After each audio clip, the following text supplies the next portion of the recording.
Have you ever met the connector? Well, he ponders, he helps, he creates, he writes, he speaks. He basically connects people and brings them together. I speak about Paul Solano of PS and All Marketing Group. At psandallmarketinggroup.com, you will receive an assembled group of Paul's contacts and connections that cross into many sectors of life. Please contact Paul Solano at 617-240-4130 or psandallmarketinggroup@gmail.com if you are in the market for a wide array of services. Again, please contact the connector, Paul Solano, at 617-240-4130 or psandallmarketinggroup@gmail.com with any questions. And now, here's Paul Solano, the host of Paul Ponders. Welcome to #Paul Ponders. I've really enjoyed bringing you fun, informed, intriguing, and pondering podcasts. Many thanks to #PodPro Entertainment. Today's collaborating sponsor, Scott Albertson of #Project142.org, Riverworks Credit Union, NMLS number 410564, and Remax Renaissance Realty of Reading. Thanks for listening, rating, reviewing, and subscribing. Let #Paul Ponders begin. Greetings, everyone. Welcome to another episode of Paul Ponders Podcast, and I'm really pleased to have someone who I've come to meet and know over the past 5 years or so, and his name is Joe Paragona Jr. Joe, welcome. Thanks, Paul. Thanks for having me here. Has it been it's 5 great years to have already? Whoa. Time flies when you're having I fun. guess so. It really does. Yep. And I've had we have a mutual person who introduced us, Paul PJC Swerter, and Paul's a great guy, and he's a connector, and he connected me with you. Oh, yeah. I've known Paul since high school, so and since we recently celebrated 40 years, it's been a long time that I've known PJ. He's a great guy, and I got to know his father before he passed as well. So sharing the children's book theme with each other. So that was great that I didn't know him much earlier on in life, but got to meet him several times over those past few years before he passed. And I was very lucky to have done that. Absolutely, without a doubt. And one of the many things we'll be touching upon in this podcast is the fact that you are a children's book author. So if you want to let our listeners know about your creations Sure. of Alan the Wrench. Sure. So, I had always been doing something creative. I started playing drums when I was 7, in St. Anthony's Band in Revere, and I was always doing something creative, whether it was, so from there I graduated on to rock bands in high school, or in writing songs with the other musicians and whatnot. So that always got my juices flowing, was doing something creative, and that just always carried on. I'd always thought about, I'd like to do, try stand-up comedy, but I was always scared. Making your friends laugh is one thing, but going on stage, that always scared me. So it wasn't until later on, probably I always consider my midlife crisis, maybe in my 40s. I went and took a stand-up class, and then I started performing on stage, and I knew I wasn't going to be a stand-up comedian, but it was just a way to face something in life that I'd always wanted to overcome. And then I started writing. I started originally writing screenplays and whatnot, but no formal training, nothing like that. And then one day, my girlfriend at the time asked me to put some furniture together for her. And it was one of those 9 million pieces furniture from I won't say the name. I think it's from the Netherlands, but putting them together halfway through the Allen wrench that they give you strips. I got to go to the big box store, and they had 19 million different Allen wrench sets. And I actually have one here, but only you can see it. But that's when I got this one. I thought it was interesting. And then when I started taking it apart to look for my size, that's when I'm like, this thing looks like a person. So this became what you have on the cover of your book with my imagination and working with an illustrator. Then I said to myself, well, if I can do that with one tool, why couldn't I do that with a bunch of other tools? So that's what spurred on my first book, Alan the Wrench, Welcome to Workington. I created the town of Workington. And then I took each and every tool that I had and matched that up to a character. So then being the hustler that I am, I'm like, well, I should start, because my kids had people, authors come read at this school. So I just started reaching out to a bunch of schools. And so I wouldn't just go in and read. I would go in dressed in my construction gear, Alan the Wrench hard hat, my safety goggles, and then my tool belt. As I would read the book, I would take out each real tool so that the kids can see what tool I had based that on. And so it became like an more of an educational thing, as well, as, a fun time and fun way to educate the kids about that. So and I had reached out to bunch of publishers, but didn't get you know any much feedback or no way there. So I'm like, that's why I'm like, I'll just do it myself, and that's how I ended up doing it. But my timing couldn't have been more off because I started doing well. I'm selling hundreds of books and whatnot, and then COVID hits. And what's the first thing to do? No more visitors. So. I didn't know what I was really gonna do then. But again, so I went back to doing screenplays. And I would enter all these contests, and but same thing. I was get back feedback of, oh, great dialogue and good characters, but you're lacking structure and whatnot. Like I said, I'm self-taught and whatnot, so I ended up. Someone told me about a program at UCLA, the screenwriters program. So I sent in my work. I ended up getting picked for that. So I just finished up the professional screenwriting program at UCLA, and I was doing that nights, like 7 o'clock Pacific time. So my classes would run from like 10 at night to 1 in the morning for the past year. And I just recently graduated that. But now I've actually this summer I entered a bunch of contests. I actually made top 10 in a couple of them. I actually got chosen for the second round for the Austin Film Fest. I just went there in October. So I'm still focusing on that because on the screenwriting as well as the children's books, because recently my son's birthday. So for his birthday we sent in a cake, and I sent in 12 books for the kids there. And when I went to pick them up, all the teachers and everyone's like, "This is great. You should come in and read." So I'm like, oh, maybe I can start doing that again. So that's kind of what I'm in. Starting to line up dates for schools to start doing the reads again, and then as well as continuing the screenwriting. And I actually did write I have a Christmas story that I had for Alan the Wrench that I've had for years in my head. So this past summer with my UCLA course, that was the third script I wrote, and I'm probably 3/4 of the way through with that. So still going, in all these endeavors, whether it was in acting or playing the drums or screenplays, it's a life of rejection. Like you're gonna be, you can't be bothered by the rejection. Like you got to just keep going and go. And I tell PJ this all the time. I go, I know one day one of my ideas are gonna hit, and then I'm gonna pull the rest of them up with me. Because I know I have something there. It's just all these screenwriting. There's everybody and their brothers writing a screenplay.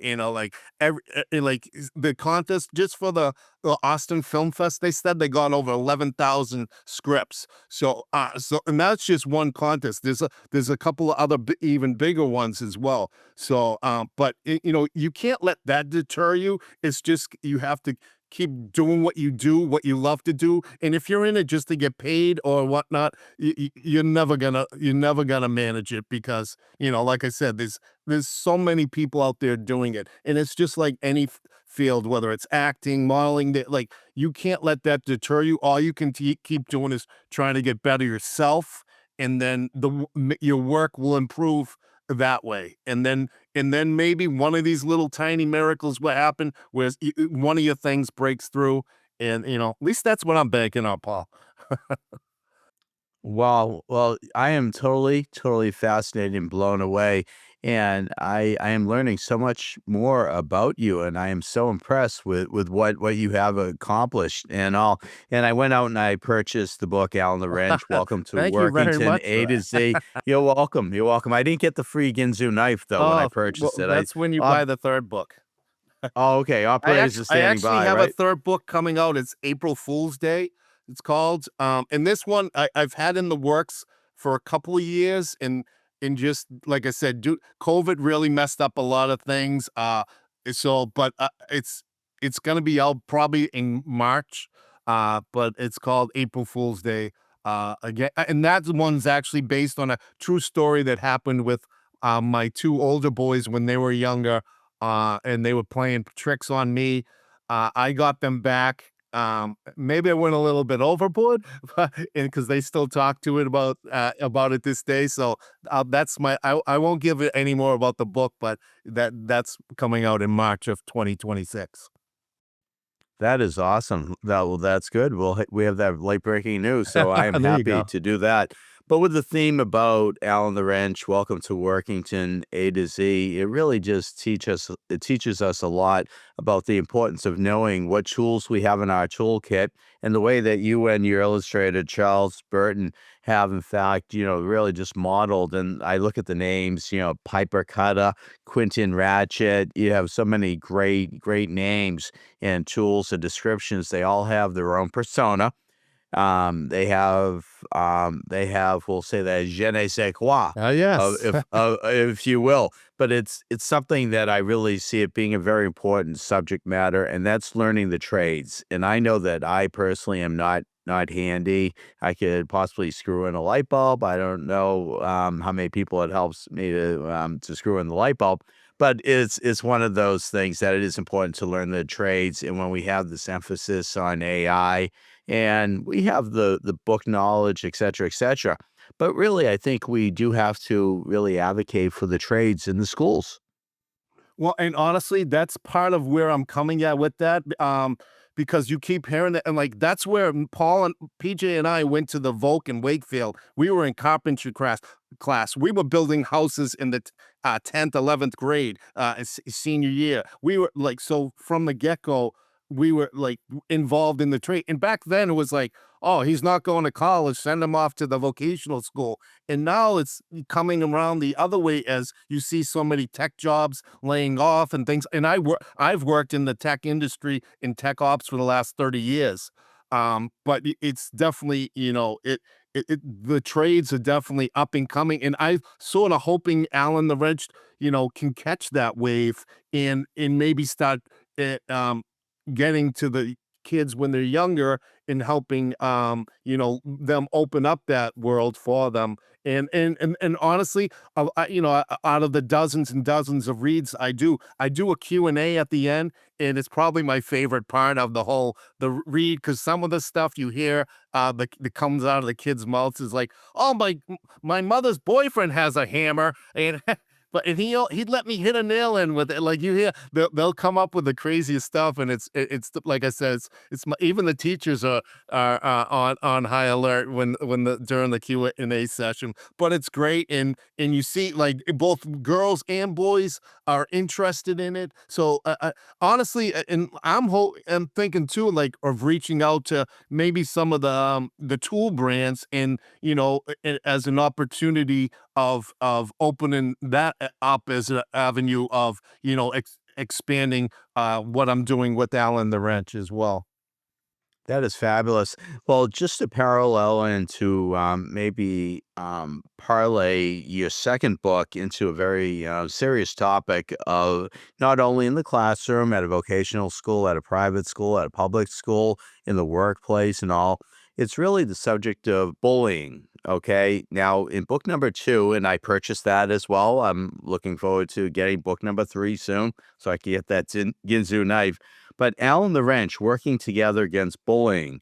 Now, this is another book, and we'll give the email address or how to purchase these books on Amazon like I did. But when we look at the subject as we start to wind down, we look at the topic of bullying. Okay. What Alan the Wrench endures, if you will, at the Workington School is really something very important that's a lesson in life. So if you want to talk about the bullying aspect. Sure. I mean, and I know it's it's everywhere. Like I hear it about it in my kids' schools. Like in my town, they've had some serious issues in the past couple of years. And so they're trying.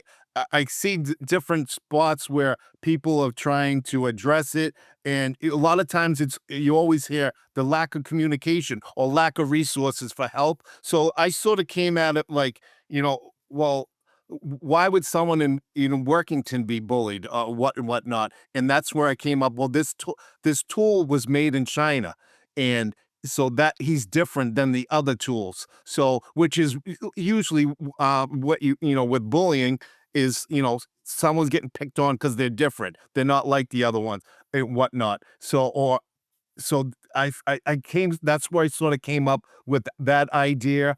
And I ran it by a few of the teachers and spoke to them about real life that they deal with some of the situations with some of their students. So that's where I came at that one from. And and unfortunately, when that book just came out, and I was just starting to go to some more events and whatnot, is when COVID happened. So that one I really would like to give that its full spectrum to everyone that didn't get a chance, and I didn't really get that message fully out.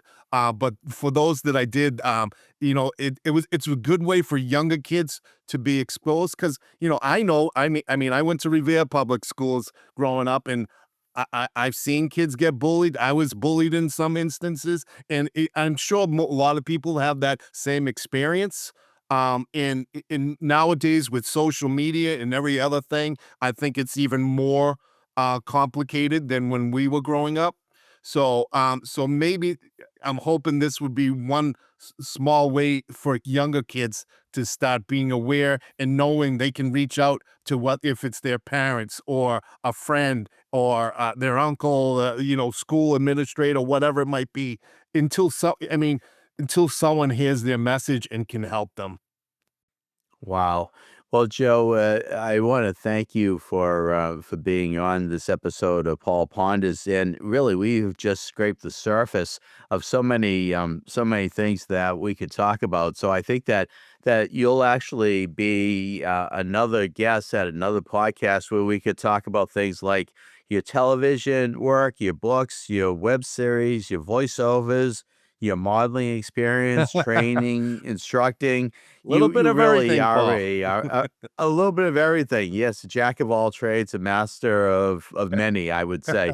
But Well, you have that's the many goal. That's the goal. talents. Yeah, many talents in your toolkit. So, how do our listeners in Paul Ponders land get a copy of your Well, books? the easiest thing, if you're trying to get it on Amazon, you can just put in the search Allen the Wrench, and it's like a real Allen wrench is Allen. I use the name Allen, Alan, and it's just Allen the Wrench, and that's the easiest way to go about doing that. Awesome, awesome. And if anyone wants to contact you personally, to anyone from those tool companies that Tool are companies, listening who or if want to someone do knows of a something, school that they would love to have me come read at the schools, that would be great too. That would help me out immensely. Getting the word out there. And so I'm more than happy to, if someone has a contact, because that's how I did it the first time. A lot of word of mouth. A teacher recommended, oh, I know so and so in this school system, and that's how it just sort of exploded that way. And so I'm hoping to recapture that magic. Wonderful. So how do they contact you? Do you have a website, a personal website? You can email me at the best one you can do is Joseph Paragona Jr. at gmail.com. And that's definitely the easiest way to get me. And you could I'm sure you can Google me as well, and all my different, because I'm out there on Instagram, Facebook, X, you name it.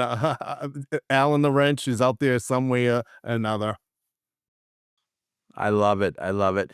Well, Joe Paragona Jr., I really appreciate you being on, and looking forward to seeing that book come out in late March for April Fool's Day. Sounds good. And Paul, I very much appreciate it. You having me on, and I'm glad we got to hang out and connect these past few years. And I'm sure I'll be doing that for many more to come. I agree with you, my friend. We thank Paul P.J.C. Sweater for putting us together. And with that, I say hashtag indeed. I trust that you have enjoyed hashtag Paul Ponders. Again, my name is Paul Solano of PS&All Marketing Group, and I may be reached via email at paul@paulponders.com to do some more pondering. Many thanks to my longtime collaborative friend and associate, Chalonzo Amos of Pod Pro Entertainment, in bringing you our fun, exciting, informative podcasts. You rock, Techie Chalonzo. With PS&All Marketing Group, I created a side gig to connect you and get things done. Please do not hesitate to reach out to me at paul@paulponders.com with any questions. Subscribe to our YouTube channel at Paul Ponders. Follow us on Twitter at Paul Ponders Pod. Follow us on Instagram at Paul Ponders Podcast. Thank you again for listening to hashtag Paul Ponders, available on Apple Podcasts, Spotify, our website paulponders.com, or wherever you stream your podcasts. Subscribe, stream, rate, and review our shows. Your ratings and reviews help our show reach new audiences. Produced by Pod Pro Entertainment, hashtag Paul Ponders lives within a network of podcasts located at podproentertainment.com, hashtag the new radio. Until we meet again, my friend, stay well, hashtag indeed.